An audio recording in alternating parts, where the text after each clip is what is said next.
Canadian entertainment company Cirque du Soleil is back in town with their latest show. A Cabinet of Curiosities starts this Friday under the Big Top on Bayfront Avenue beside Marina Bay Sands.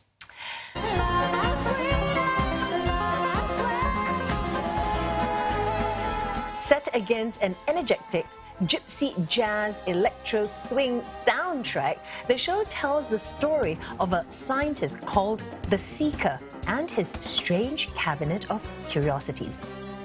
Joining us in studio tonight to tell us more about it, we have its writer and director, Michel Laprise, joining us. Michel, lovely to have you in this evening. Lovely to be here. First time in Singapore. Well, welcome to Singapore. I'm sure you're going to enjoy your time here immensely, as are the people coming to see your show as well. It looks fantastic. Tell us a bit about the storyline for the show then, as you're the writer. How did you come up with it? Well, I wanted to celebrate the Big Top itself, so I looked at it and I thought it's like a giant radio antenna that captures all the positive energy of the world and manifests it through the bodies of the artists. So it's a very joyful show. It's a 35th production of Cirque du Soleil. So at that point we said, okay, let's reinvent ourselves and stay true to the core of what we love to do, what we love about Cirque du Soleil.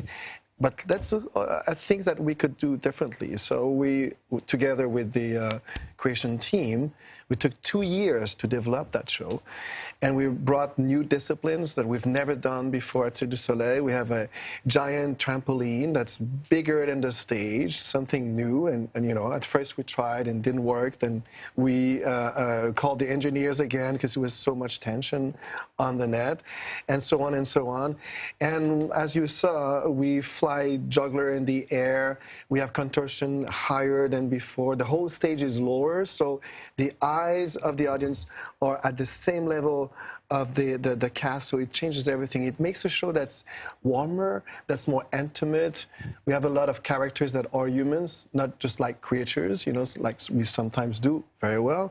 So people can relate to this show. It's been breaking records in the States, in Japan. We're very, very happy with this show. We love it. So the story is about, you know, I just mentioned that it's about a seeker. And yes. He's trying to invent a machine that will allow him to travel to a dimension. It's a bit esoteric, you know. And in that dimension, everything is possible. And at the beginning of the show, the machine goes wrong, and the opposite happens. People from that dimension comes into his everyday world, and they bring life, more intensity, more poetry to his reality, and he realized that in his life, everything is possible. So it's a very optimistic show. And I guess with that sort of optimistic outlook as well, and being open to anything, your creative juices can just flow with what you wanted to create. Yeah, but also you have to be disciplined. You have to tell one story, and you have to be detail-oriented so you don't disperse yourself. But as I said, we worked 2 years on this show, and you saw the set design is so spectacular. The set designer was at our creation studio every single day. So was the acrobatic designer, everybody.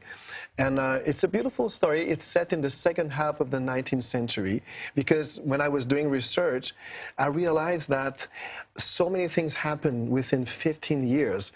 Invention of railway system, electricity, the telegraph, the gramophone. So, and it was also the golden age of magic. Everything really was possible.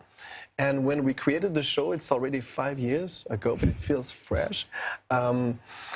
There was a lot of sadness in the air, a lot of like pessimistic, and I thought with the creation team, let's do a show that you will enter, and after 2 hours, you will have to be happy. You will have to believe that it's possible, and you will see the cast is fresh as the first day, and we work constantly on the show. There's a touring artistic director, Rachel, who gives note every performance. There's training in the afternoon, so we want to make it perfect every night because we think people need that. Right. You know? So give us a little sense of, you know, what happens behind the scenes, because, you know, we're going to see the perfection.